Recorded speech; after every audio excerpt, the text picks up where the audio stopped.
Industry Expansion Solutions. We are part of the College of Engineering at North Carolina State University. So I'm excited to be with you. This started out as Susan mentioned as a intimate lunch and learn on site, but due to some inclement weather concerns, we pivoted to virtual. So, but this is exciting because now we can offer this session to more folks. I do ask that you just be patient with us concerning the format. Typically we do this webinar format, and I don't get to see faces. So one exciting thing is I get to see your faces this time. So this is a lot of fun. All right. And I just want real quick, I just also wanted to introduce Lori Ben. She's one of our regional managers for the Northeast region. We started out with this lunch and learn in her area. Lori, if you could just wave so everybody can Oh, can see you there. There you go. All right. So if you're in the Northeast region of North Carolina and need some support, Lori can help you there. All right. So let's jump in. So somewhere in your company, there's probably a thief, right? That thief steals 10 minutes here, 45 minutes there, a whole afternoon if you're not looking or paying attention. It never takes equipment, it never takes materials, it takes your time. The one thing you can't order, borrow, or hire more of. That thief shows up as re-entering the same training records multiple times, or copying and pasting audit findings, or digging through old emails to find just that one attachment, right, that you lost, or rebuilding the same spreadsheet for the 200th time. So, a recent study estimated that most manufacturers are losing up to 12 hours a week to what we call the time thief. But here's the twist. You don't have to catch the thief by yourself. Today, I'm gonna hopefully walk you through and show you how AI can sit with you side by side and stop the time thief before it steals another moment of your day. All right. So that's our agenda for today. We're going to talk about how AI can save you time um, and stress and repetitive work. We're going to talk about how manufacturers are already using AI for quality and compliance and efficiency. And then just for bonus, Lori had asked me when we were doing this on site if we could just talk a little bit about how AI can support grant work. I presented that in a previous webinar. So I'll just kind of give you a high level overview for anybody that's doing grant work at the moment, or maybe hoping to get into grant work. All right, so here's the reality for a lot of small and medium-sized manufacturers. You're wearing too many hats, okay? 75% of US manufacturing firms have fewer than 20 employees. And a lot of small shops rarely have dedicated people for HR and safety or quality and training. The same few people wear a lot of different hats. All right, so McKinsey, if you're familiar with McKinsey Consulting, they estimated that 20 to 25% of most workloads is automatable. Already now you can start to automate things using generative AI, especially in areas like documentation and scheduling and basic analysis. All right, so if you are entering this session this morning and you're just thinking about using I hate to tell you, you are already behind. Okay, I hate to be the one to tell you that you're already behind. While many small manufacturers are still asking, should we use it? Your competitors are already using it to do things like winning government contracts faster, writing ISO procedures and audit reports, tracking training and safety compliance, cutting down non-value added administrative time, sometimes as much as 30%. Responding to customer issues and with drafted reports and emails, and just in general, making smarter, faster decisions with less staff. Okay. So, but I do want to caveat that last point though, because of course, rightfully so, everybody's really concerned with AI taking over jobs. And I won't tell you that it won't. I mean, it absolutely will take over in some cases. Okay, in some cases. However, that's not our goal. Okay, and that's never my goal when I present this information. The goal should not be to replace people. The goal should be to augment people, to augment your existing staff, to help them get things done more efficiently. All right, so with that lens in mind, let's talk about some kind of foundational key terminology for AI. Hey, Adrian, may I interrupt Yes, you just one moment? sure, please. Um, there is I think it's your menu bar that is hiding part of the Oh, let me see. Okay. PowerPoint. I don't know if we can get Mm, that moved. yeah, let me close that. Hold on. Yes, ma'am. Thank you. Okay. All right. Let me share again. All right. Uh-oh. Give me 1 second, you all. You gotta love the technology here. Okay, let me stop sharing and then start sharing. Okay, how about that? Is that better? Yes, it's gone. Thank you. Okay, perfect. Thank you. Yeah, thank you for that, Susan. All right, good. So, coming from an academic environment, I always want to make sure that there is a baseline so that I don't want to assume everybody knows what these terms are that we're talking about because I know AI is still fairly new and it's progressing quickly. So just make sure we're all on the same page. When we say AI, we're talking about artificial intelligence. That's just the broad field. Of AI in computer science. So, computers doing tasks that usually need human intelligence. One layer below that is machine learning. That's kind of the teaching computers how to learn from examples, how to improve over time. And then kind of the evolution of that machine learning has got us to generative AI. And that's AI that's not just analyzing, but it's actually creating new things, which is really, really helpful. All right, so then when you hear people say model, a model, think of it as just the trained brain of AI that's making predictions and decisions. So then a large language model is a very advanced AI model that's trained on massive amounts of data. So if you're familiar with like a chat GPT, it was released in November of 2022 for public use, and it had been trained on the whole internet, right? Everything on the internet up until that point in 2022. And then it's continuing to learn as we use these tools, we're training them and we're teaching it information. So it's continuing to evolve. All right. So out of large language models, like I mentioned, is where you have these GPTs. They're a type of large language model that focuses on human-like outputs based on whatever input we give it. So ChatGPT is an example. If you use a Microsoft Copilot, or Google Gemini or XAI, which is Elon Musk's tool, it's called Grok.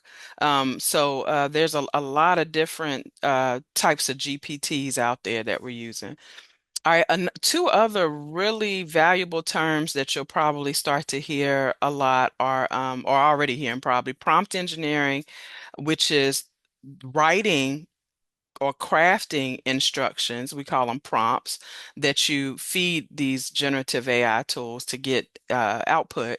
And then right now, there's a big, they call it the rise of AI agents. And that's really where AI is going, and where a lot of the value is coming from now. So, an agent, think of it as a self-directed digital assistant that's going to take your input, make its own decisions, and produce a result completely autonomously without you having to continuously prompt it. All right, so those are some of the key terms that you'll hear. All right, so how then can AI help you day to day as a manufacturer? All right, excuse me one moment. I'm gonna get a cough drop here. Make sure I don't lose my voice. All right, so let's meet Alex. Alex is juggling multiple priorities. He's the president of the company. He's the sales manager. He's the project manager, and some days he's a therapist, right? So a typical day for Alex might include customer emails, coordinating with operations. Maybe he has equipment down, vendors wanting to negotiate pricing. He's reviewing spreadsheets and approving quotes. Maybe he's speaking at staff meetings to new team members that are onboarding, or even coaching new managers and supervisors. Okay, so some days Alex is feeling a little bit overwhelmed. So how could somebody like Alex use AI to help him day to day? So one good example is with customer updates. So you could ask AI to automatically summarize job statuses and delays and upcoming shipments. You can do this with kind of pre-given instructions, maybe that you keep housed in a Word document or something like that. But the real beauty of it is that there are actually integrations for your customer relations management systems. If you're using something like a Salesforce or a Monday.com, you can actually integrate, I know ChatGPT specifically, with those systems. All right. So I'm going to show you an example. So I'll throughout this morning, I'm actually going to be switching back and forth a little bit between the PowerPoint and the tools, because I want to show you just some examples. All right, so I'm mainly going to focus on ChatGPT. Just note that a lot of what I'm showing you, and I have the paid version, but you can absolutely do this in a free version. And if you're using a Copilot or a Gemini, it's going to work much the same way. Okay. All right, so let me go back to the PowerPoint. So I want to tell the tool, here are the latest production notes and open orders for this specific customer I have called Blue Ridge Outdoor Equipment. And I wanted to draft a professional update summarizing the status and so forth. All right, so let me pull the tool up. I have actually I have some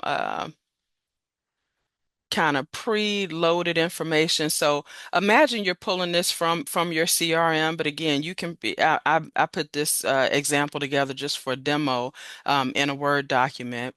So what I'm going to do is actually upload this Word document directly into ChatGPT, and then I'm going to paste my prompt. All right, and then let's see what we end up with. So it's going to take that data and information, and then it will actually draft some updates for me. So here's the latest production notes, open orders. It's giving me a professional update, just like I asked it. And it's actually, in some cases, it's kind of formatting it in an email, but some open orders, their status, risk and communication commitments. And then it can actually tailor it to include the name and contact for Blue Ridge if we wanted to. All right, so that's one example of how it could save you some time in your day. You could also use it to analyze pricing or cost changes. So an example prompt of that would be, analyze this quote or cost sheet for margin risk. And then, of course, you would upload your cost sheet to show you some high cost drivers. You could even add in some data from the previous quarter to add in there and suggest pricing options and alternatives. All right, so that's one example as well. Another one that I really have found to be helpful is the daily executive brief. So you can ask it to summarize the key issues from your emails or meeting notes, highlight decisions and risks for that day. All right. So again, if you have some preloaded information like meeting notes, meeting minutes that you want to pull from, that's great. But you can actually schedule this within Chat GPT. So I'll show you an example. If you come into your so you can prompt the tool to do this, but within the settings of ChatGPT, there's actually something called schedules. So you don't actually schedule the task here. You prompt the tool, just like I showed you where I input the prompt into the chat box. So you can actually ask it, hey, set up a daily executive email for me in the following format that maybe gives me that maybe goes out to my email and pulls information that gives me the riskiest items on my calendar for today, or some customer feedback, customer status in my email. So you can actually have it go out and schedule it to do that for you on a daily basis. Okay. And so I'll show you an example. So I have it set to do this. So every morning when I come in, it's going to actually go out to my it's actually going out to my email, and it is pulling out the most important decisions that I need to make that day. So I get a daily executive briefing, decisions I need to make, any potential risk or customer concerns, a ranking of top priorities for that day, and FYIs. And then just kind of a three-move plan, right? Just a quick, these are some things that you can focus on to get it done today. All right, so you can actually coordinate with your inbox. You can do that with ChatGPT. I'm using ChatGPT connected to Gmail, but if you're using Copilot, right, it should integrate directly with your Microsoft products, Office products. So there's several different ways you can do that. So that's just an idea. You can also use it to create some customer insights for specific customers. So ordering trends and delivery performance and so forth, even customer complaints.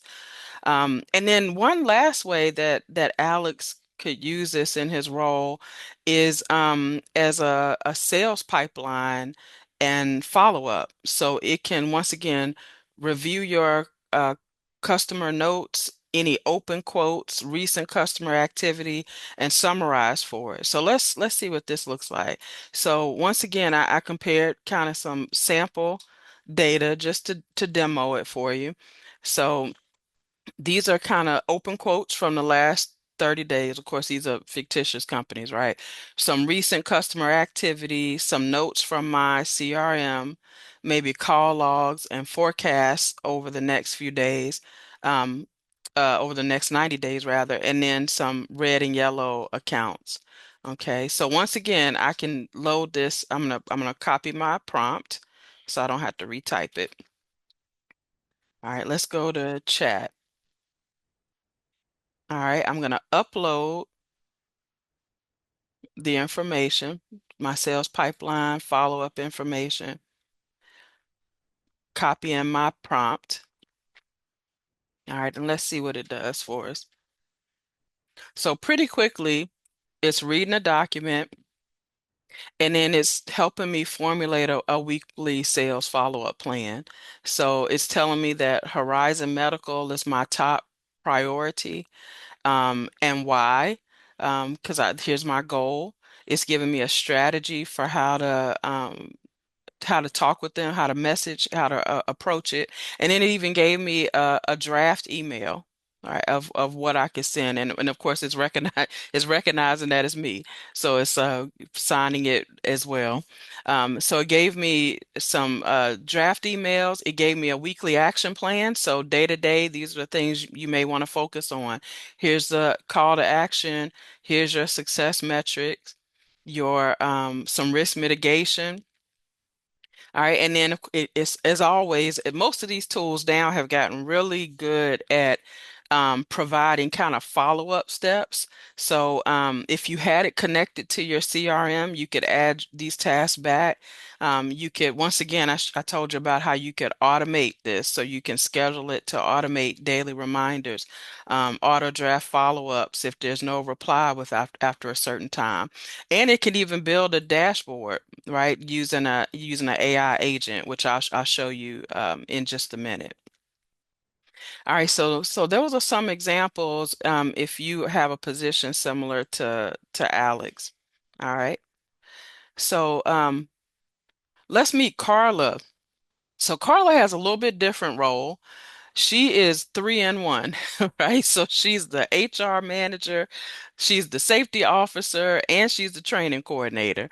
So I know that probably doesn't sound familiar at all, but but if you just so happen to be in a similar position, think about some of the things that might drain Carla's time. So she's drafting job descriptions and posted them on three different platforms. She's coordinating forklift certification recertifications. She's tracking training and expired credentials and scheduling new hire orientations and walkthroughs of the facility. She's responsible for keeping up with OSHA regs, and then she's updating that training matrix. So Carla feels like there's never enough time to keep up with compliance and still focus on all the other tasks that are important. So how can AI help Carla? Right? So a few things. She can use it to auto generate some onboarding steps. Okay. Um, so she can ask it to create a 90-day onboarding checklist, maybe for a new CNC operator. All right. So let's try that out and see what we get. All right. So we need a 90-day onboarding checklist. All right. Let me go back to our tool. And I want it specific to CNC machine operator, that role. So again, you can tailor that. It could be a purchasing assistant, it could be a buyer, it could be a sales associate, so whatever you need, but it's going to create for it before I could even finish talking, it already pretty much created a 90-day onboarding plan for that CNC machine operator. Now, keep in mind, the prompts that I'm giving this tool are very generic, okay? And if you've sat in any of my other webinars, we talked a little bit about prompt engineering and how it's important to feed it more context to get better results. But even with something generic, you still get a pretty good plan, right? So even if you have to come in and tailor this to your organization, at least you have something to start with. So it gives you the whole plan for 90 days. And then of course it'll ask you, do you want me to help with any support tools? All right. So maybe a onboarding tracker or so on and so forth. So that's a good place. That's going to take a load of time off of Carla's plate that she doesn't have to go out and try to figure that out. At least she has some place to start. All right, if you're doing safety training in your organization, you might want to think about using AI to create some quizzes, right? Multiple choice quizzes or toolbox talks for maybe things like lockout, tag out, or other OSHA regulations. It will include some real world scenarios for you to we've done this in the past where it will actually create some real world scenarios for you to walk through and practice in your training classes. And it'll even give you a full layout of how to set it up in the classroom. So you can definitely use it to save time there. If you're just trying to look up OSHA regulations or keep up with OSHA regs, you can use it for that as well. So maybe I ask it to summarize the key, most recent OSHA regulations that apply to powder coating. Okay. So let's drop that in there and see what we get. And then I gave it a little bit more context. It's a small manufacturing facility, and I gave it some areas to focus on. All right, so just like that, it's giving me the latest regs. But now here's where I want to caveat this. Keep in mind that whenever we're talking about safety, compliance, even quality, you have to be very careful because AI is great, but especially for areas that are that critical, you don't want to remove the human review, right? You want to make sure this is good information. I give you a good example. When I first started, playing around with Chat GPT like late 2022. I asked it to help with some ISO 9001 requirements because that's what our team does on a regular basis. So we know the standard really well. And so I asked it to give me some updates, and the information it gave me back was totally wrong, right? It sounded good, it looked great, and if you didn't know any better, you would have thought it was perfect, but it was totally wrong. But fast forward probably 6 months, I don't even know if it took 6 months. I went in and started playing with it, did the same prompt, and the information was totally correct, right? So these tools are advancing really quickly, and again, as we're using them, we're teaching it. We're the subject matter experts now that this data, that these tools are training and learning from, but still have some human in the loop there when we're talking about compliance. Okay. But it will give you that information. So that's something that you don't have to go out and look for. And then this is really great. I didn't even ask it, but it's asking for, would you like a version that's aligned to ISO 45001 or ISO 9001? So, or and even preparing a training deck for your operators. So something like that would save you a lot of time. All right, good. So some other things you can write updated safety policies. So if you have to come up with new safety policies or HR memos to staff, you can use it for that. And then one tool that I really wanted to show, because I think this is a really useful, helpful tool. Let me just check real quick, make sure everybody's still with me. All right, we're good. There is a tool out there now. Some of you may have used it. It may be new to others, but it's called Notebook LM. So Notebook LM is a Google tool. And so if you are like at NC State, we're a Google campus. So if you're already using Google tools, then you probably already have this integrated into your app. So if you come over here to your Google apps, you should be able to find, here's Gemini, right, which works very, very similar to Chat GPT. That's your GPT for Google. And then there's also, you'll notice an app for Notebook LM. And the great thing about Notebook LM is that it does let you create these notebooks. They call them notebooks. So let's say I'm trying to onboard new team members, or I'm just trying to continuously retrain my existing staff. So I created a notebook. This is for our management systems and quality team. You can actually add sources. I think it's up to 50 sources you can add. So I actually uploaded all of our SOPs and work instructions. So the great thing about this tool, right, because there's a lot of people kind of struggle with what we call hallucinations, where the AI will return to you information that seems useful, seems valid, but it's not really grounded in anything, and it may not be correct. So the great thing about a tool like Notebook LM is that it's completely grounded. It's not going out to the internet and picking things unless you upload a web address or something as a source. But if you only load into it your internal documents, then that's all it's pulling from. So I added in those sources. It automatically generated this summary of what the material is.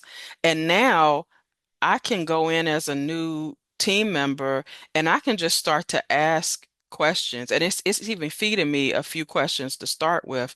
And it's going to pull directly from these sources. All right. And then one other really great added benefit is that it comes with a studio. So with this studio, let's say I have a new team member, I want to quiz on our procedures. So you can actually come up here to quiz, and it will automatically comb through all that material and create a quiz for you. You don't have to find a quiz or create a quiz from scratch. It will actually create a mind map of your information. So you can get a mind map that's available to you. Okay, you can do flashcards. My kids use this for school, right? So I'm like, hey, take a picture of the notes you took in class and upload it here as sources and create some flashcards and quizzes and quiz yourself, right, on this material. So this is great for parents that if you don't know how to do the math and you can't figure it out, let your kids quiz themselves on math, right? So that's some fun things. But some really even more detailed things it can do. It can create video overviews of your material that people can walk through. Number has to be on the receipt. Now, that's not just Right. And it can create podcasts, but not just any podcast, a podcast of information that people can actually ask questions. So it's an interactive podcast. So let me show you just a quick clip of this. And if you would, somebody just give me a thumbs up to make sure you can hear this as I'm playing it. Welcome back to the deep dive. Today, we're putting the headlines aside and focusing on the operational planning. Mm, The really intricate, meticulous procedures that let high stakes work happen consistently day in and day out. yeah. We're doing a deep dive into the internal mechanics of a specialized technical group, Industry Expansion Solutions, or IES, inside NC State University. That's right. And what we have Oh, hey, our listener wants to join in. What's up? Hey, what is North Carolina State University? That is a great question. absolutely. NC State is the university we're talking about here. It stands for North Carolina State University. It's a major public research university. A huge one, based in Raleigh, North Carolina. And this Right. So that's just a sample, right? So just like that, people have their own interactive tool that they can oops, sorry, y'all. Hold on, I hit the wrong screen here. Hold on. Technology. There we go. Let me get back in. There you go. So just like that, now your team members have their own tool that they can interact with without you having to guide them through as you're onboarding new staff. All right. So that's just another example. All right. So last person we'll talk about Jordan. Jordan is a manager with endless checklists. He's the quality manager. He's responsible for continuous improvement, doc control. He does audits. So his typical day is really busy handling all these things like investigations and audit schedules and so forth. So what are some ways AI can help Jordan? So if you are someone that's responsible for internal audits in your organization, you can use AI to summarize your audit findings so that you don't have to spend a lot of time on that. So let me give you an example there. So I have three audit findings that I found during my ISO audit. Okay. And I want to ask AI to summarize these audit findings and then draft the audit report for me. All right, so just like that, it's going to come up with a draft audit report. It gives me my finding. Now, I didn't give it a whole lot of detail, right? I did ask it to have a header and include objective evidence and maybe some next steps.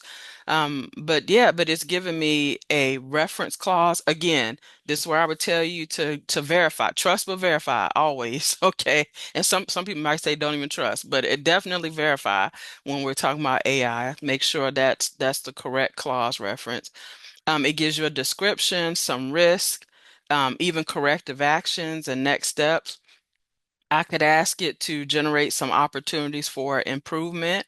All right, so it'll help you. Now again, if you want to go one step further, you could ask it once you have your audit report, you can ask it to generate corrective actions in the form of ISO 9001. So it can help you with that. Again, you want to have a human in the loop to check it, but it'll at least save you some time. Okay. All right, and so let's look at that. I want to turn the following nonconformance into an 8D corrective action plan. All right, so if you're using 8D within your organization, I have a nonconformance related to anodized parts that were rejected. All right. So if you need some help now, as a quality professional, right? Because our team teaches quality day in and day out. That's the meat of what we do.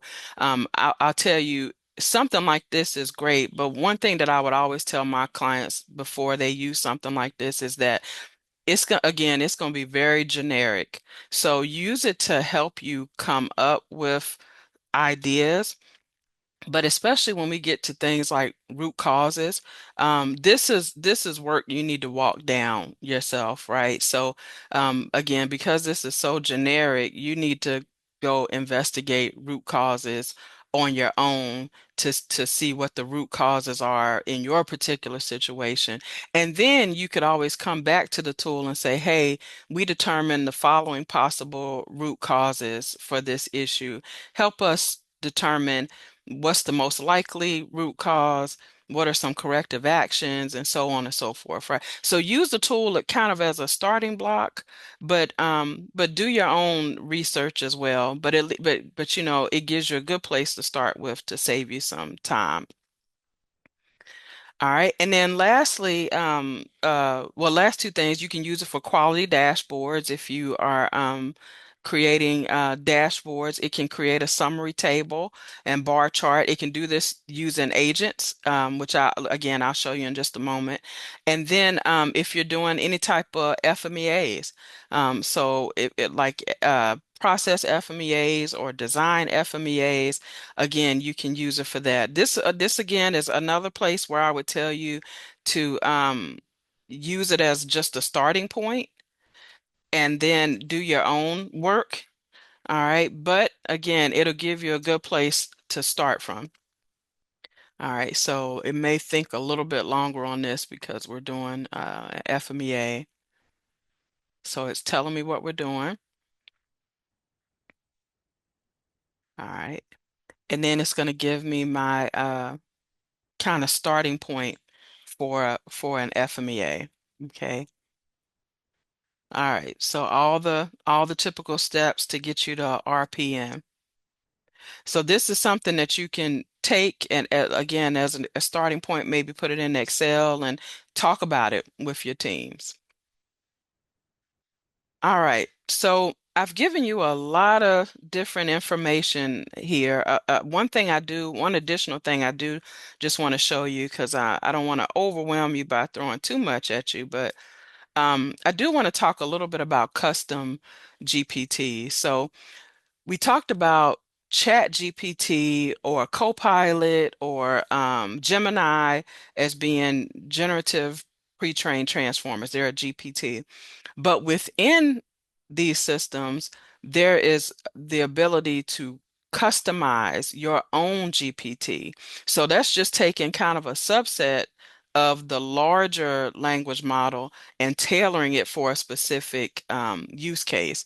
So if you're using, I can't show you this in Copilot because I only have a free version of that. But in Gemini, there's something called Gemini Gems that is basically a custom GPT within Gemini. But in Chat GPT, there's an option to explore, and you can find GPTs that other people have created that you can use, or you can create your own. Right. So I've had a chance to just kind of play with the tool over time and create some customized GPT. So some examples of that, our team again is responsible for helping a lot of clients with implementing ISO standards. So with updates that are coming up to different ISO standards, I created a GPT that can monitor what updates are coming to different standards so we can stay up to date. There's one that'll be like a personal business tutor for you for information.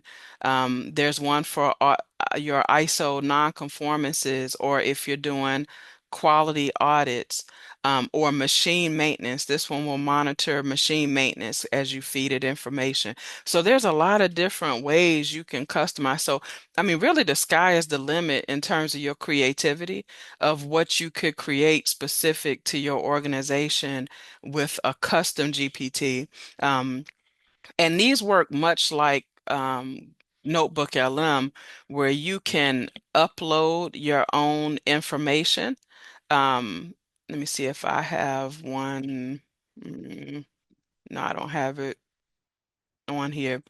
But you can actually upload your own information and ground it in that specific data, rather than going out to the internet to get information. So it works much the same way. And you can actually preload it with questions that people can ask as they use it. Okay. All right, so let me keep going. I'm keeping an eye on the time, and I see time is getting away from me. But so I gave you a lot of different things to think about, but I do want to give you just kind of a actionable strategy. You know, what might this look like in your organization if you wanted to get started? So let's talk about this in terms of crawl, walk, run. Okay, so if you're crawling, so let's say you're just starting with AI. Um, the big thing to keep in mind is just start learning how to talk to it. It's basically an assistant for you. So some real low risk things you can try. Use it to write a procedure. Just try it out or look for trends. Ask it to identify trends in the market for your specific product. Create some marketing campaigns. It can do that for you. Or create a LinkedIn um, uh, kind of LinkedIn schedule of posts for our business, or draft some technical specs. So really the goal is if it can save you 30 to 60 minutes a week, just by improving how you write prompts or what you use it for, that's a win. Okay, so that's if you're at the crawl stage. If you feel like you're past that and you're ready to walk, this is where you can start to use it to replace repeatable tasks. So think about things that you do day in and day out, and you're like, man, I really wish I could automate this, or make it simpler. So I showed you Notebook LM. Use it to create reports and videos and podcasts to save you time. You can use tools like ChatGPT, and even Gamma to create a presentation. I'll show you that real quick. Gamma is a really fun tool that will automatically generate some, sorry, y'all, pulled up the wrong one, that will create some actual presentations for you. So you talk to it just like you would a chat GPT. You feed it a prompt and it'll automatically generate a presentation for you. Okay, so this is a tool called Gamma. You can ask it to replace things, add, it'll create pictures for you on like this picture is totally AI generated in Gamma. I didn't add that. I just fed it a prompt and it created these pictures for me. Right? So use tools like that to help you create presentations. At this point, if it can save you 2 to 5 hours per week, then you're good, you're golden. That's helpful. All right, but if you're ready to run and you're really looking for some high impact, this is where you can start to use tools like AI agents and integrations. So, like custom GPTs, like I showed you, to monitor downtime or to help with your ISO audits. At this point, you want to drive your teams to be proactive, and even enhance your compliance and your bandwidth using AI tools. All right. So what would that look like if we put it all together? Let me give you a scenario. Let's say it's a small company just hired Reese. He's a new employee who is instantly overwhelmed with the onboarding information. So a simple crawl step would be maybe for Reese's manager to create a 2 week onboarding plan for him in that new role, with daily tasks and checklists and intro questions, and explanations. So this is the crawl step. It's going to help Reese's manager kind of organize and create clarity around that role. Then a walk step might be okay, maybe a week later, Reese's manager Taylor uses or builds a task specific GPT or taps into like a notebook LM to add in company documentation. And so now Reese on his own can go out and ask questions. So, what does this particular thing mean in my job? How do I submit PTO or how do I report things?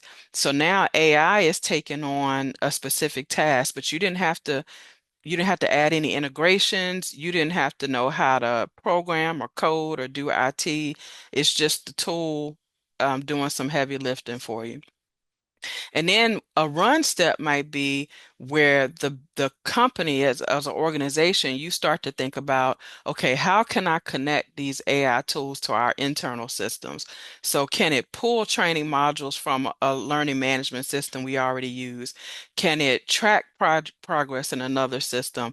Or can it go out and schedule check-ins, things like that? So now the AI is becoming a seamless part of your business helping with your workflow automatically. All right, so that's just a kind of high level what that could look like. All right, so in the last bit of time, I'm going to run through this fairly quickly because I want to make sure we don't run out of time for questions. I mentioned Lori had asked me to tie in there some bonus on proposal writing. So I pulled out a few things just to think about.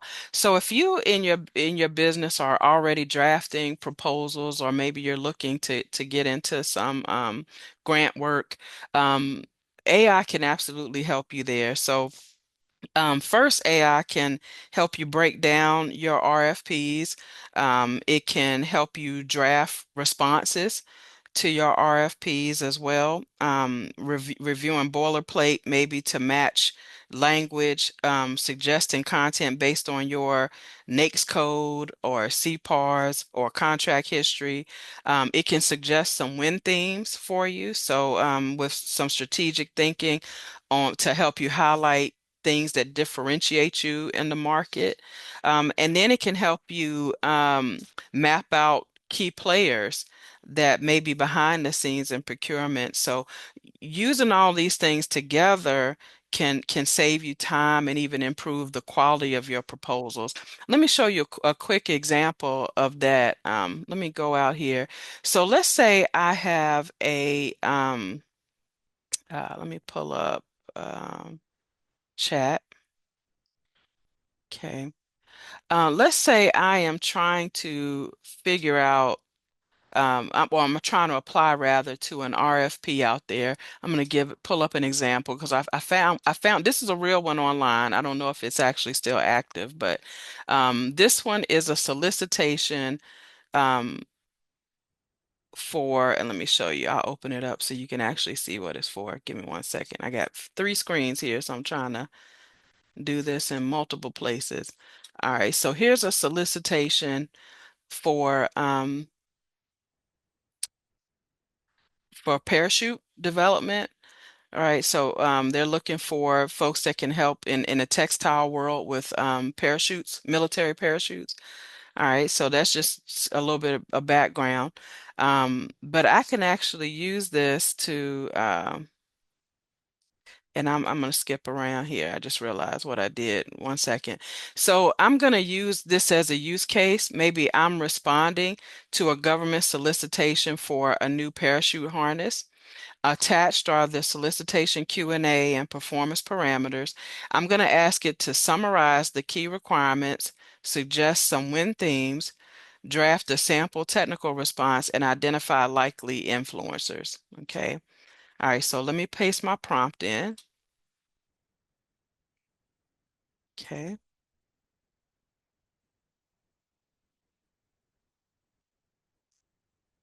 All right. So just like that, it's going to start to pull in some information. I think it might have gotten hung up a little bit. Just one second. There it is.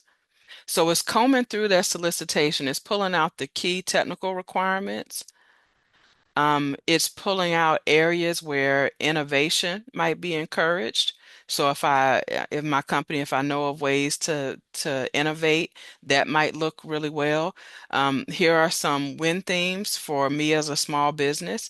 If I can address these things, it might be really helpful towards winning that contract. A sample technical response. And then, like I asked it, some likely influencers and stakeholders behind the scene, and then where I might be able to find some contact information. So again, this is just a way to save you time. And then of course it'll go one step further and ask you if you wanted to help you create some other documents. Okay. All right. So there's an example there. Let me backpedal just a bit. I got ahead of myself.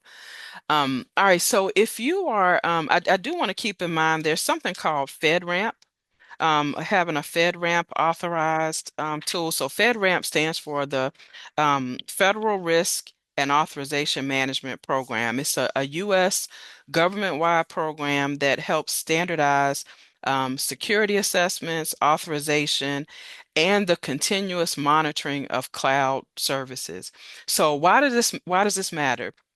If you are using AI tools specifically for proposal development or government contracts, having or using a FedRAMP authorized tool is going to ensure you're staying compliant with cybersecurity standards. So, like the NIST 800, CMMC requirements, it's going to ensure you're protecting sensitive data from being exposed, and you're more likely to be trusted by a contracting officer. Okay, so what does this look like in terms of tools that are available to you? So I just put a few examples of tools, some of the ones we've talked about.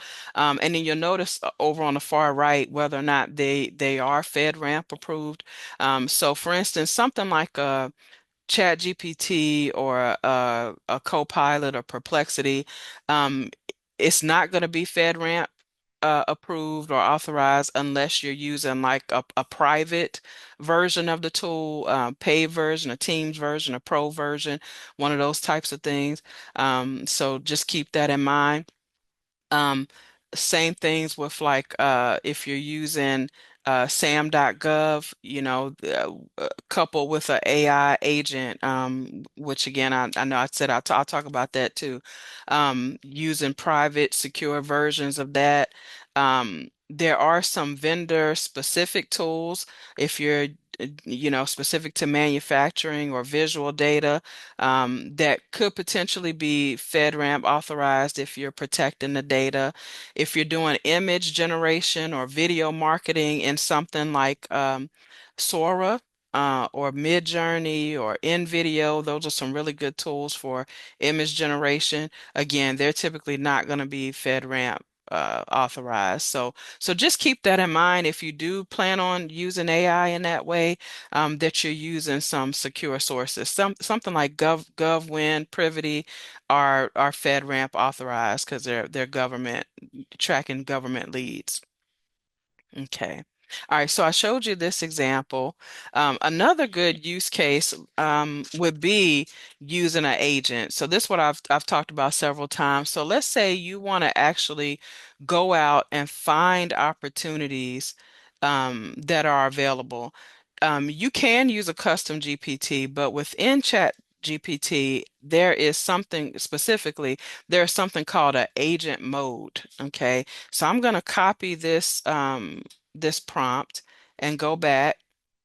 The difference between a regular chat within GPT and agent mode is that agent mode is going to actually be working in the background on your behalf. Okay. So I'm going to go into agent mode. I'm going to copy that prompt. All right, now this we're not it's going to take too long. But I do just hopefully it'll just kind of show you what I mean by by doing it autonomously. So it's notice it's setting up my desktop and it's saying, okay, understood. This is what I'm going to do. So notice the difference. When I'm just doing a regular chat, I'm kind of asking it a question, it's giving me back an output. Agent mode is different because this in this window, you're seeing ChatGPT actually perform this work on my behalf. So I can be over here doing answering email, phone calls, whatever I need to do, and it's actually going out to the internet, pulling these sources for me. And at the end, it will give me maybe it may take 9 minutes, it may take 20 minutes, could take an hour, however long it takes, but it will return to me back the output. But again, it's doing it autonomously on my behalf. So that's the difference between an agent versus just a regular a prompt. Okay. So, but I will give you an example of what something like that would look like. So I did this before, and this is an example of what I got back. So it gave me back a table. Please, nobody try to use this information because I cannot promise that this is up to date. Okay, but it did give me back a table with some solicitations and summaries of requirements like I asked it for, and then a source link that I can go out there and look for. Okay. So this is an example of what you might get back. All right. So key takeaways. Again, I know I threw a lot at you. I hope everybody's still with me um, right now. Some key takeaways, and this started out as a lunch and learn, so that's why we have a lunch picture there. That is AI generated, by the way. All right, so what I hope you can walk away with today. So, some key things. Remember, AI isn't just for tech companies, it's for you on your shop floor. Small manufacturers are already using AI. No coding. You don't have to know how to code. You don't know how to have to know how to program, right? So you can use it, and I hope you've seen through some of the examples I've shown this morning that you can. It's absolutely doable. You're already doing three jobs, so let AI take the fourth, right? If from HR to safety to training and audits, let AI do some of that work for you so that you can free up your time. And then we talked about crawl, walk, run. Start small, get comfortable with it, and then scale. You don't have to overhaul everything. Start with one simple prompt, one simple report, one simple procedure, one task, and then build from there.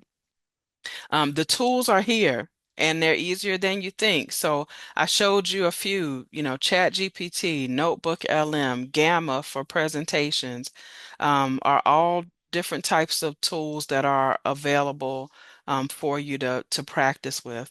But the real competitive advantage, I know everybody keeps talking about, oh, AI is your competitive advantage. For me, I think the real advantage is with your time. Um, the companies winning the day with AI aren't necessarily the biggest. They're just the quickest to adopt these tools. So the big thing to keep in mind is to just start somewhere. But start with guardrails, okay? You can start, but just have some simple guardrails in place. So, avoid uploading sensitive data, particularly if we're talking about contracts, government contracts, government databases, things like that. So avoid uploading sensitive data. We mentioned keep humans reviewing important outputs, particularly for compliance and quality and safety. Validate any calculations or compliance statements. You could develop a simple AIU statement. I'll show you this one, for example. This is just a one that I generated. Again, this is a fake company, but just simple AIU statements. So, where we plan to use AI, what tools we're using, what are our guiding principles. Think about maybe even assigning somebody as a lead, a AI lead or AI champion. All right, so simple things like that can be helpful. And then train your team on what AI can and cannot do. Okay. All right, so with that, I just wanted to leave you so here's our team at IES. We do a lot more than AI. That's kind of a side note. We help companies with a lot of other standards and things, but I'm kind of a one-woman show over here right now doing AI. So but we can help you with plenty of other solutions. And then if you would, I'd love to connect. I have a QR code there that'll take you to my LinkedIn. Feel free to reach out. I love to hear how companies are using this out in the wild, out in the real world. So please touch base. I love to hear how you're integrating it. So with that, I'll try to leave some time. Susan, Lori, hopefully I didn't go too far over. I'll try to open it up to some questions. Thank you, Adrian. I'm going to go ahead and stop our recording.